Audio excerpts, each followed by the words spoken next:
ప్రపంచంలోని అతిపెద్ద సంబంధం ఈ స్నేహం. జీవితంలో అమ్మ, నాన్న, తమ్ముడు, చెల్లెలు ఈ సంబంధాల్ని మనం ఎంచుకోలేం.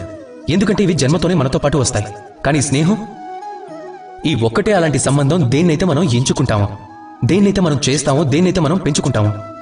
అయితే ఈ స్నేహం మీద గర్వపడండి. మీరు స్నేహితులుగా ఎంచుకున్న వారిని చూసి గర్వపడండి. ఒకవేళ మీ ఇద్దరు కలిసి ఉంటే ఆ బంధాన్ని చూసి గర్వపడండి. ఒకవేళ మీ స్నేహితుడు జీవితంలో ముందుకు వెళ్తే, విజయం సాధిస్తే గర్వంగా చెప్పుకోండి, ఆ విజయం సాధించిన వ్యక్తి నా స్నేహితుడు అని.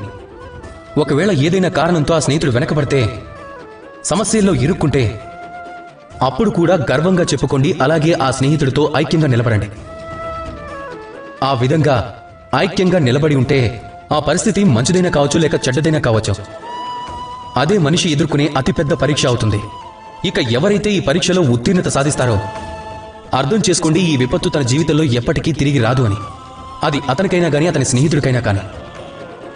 కనుక రండి, మీరు నాతో ప్రేమతో చెప్పండి, రాధాకృష్ణ.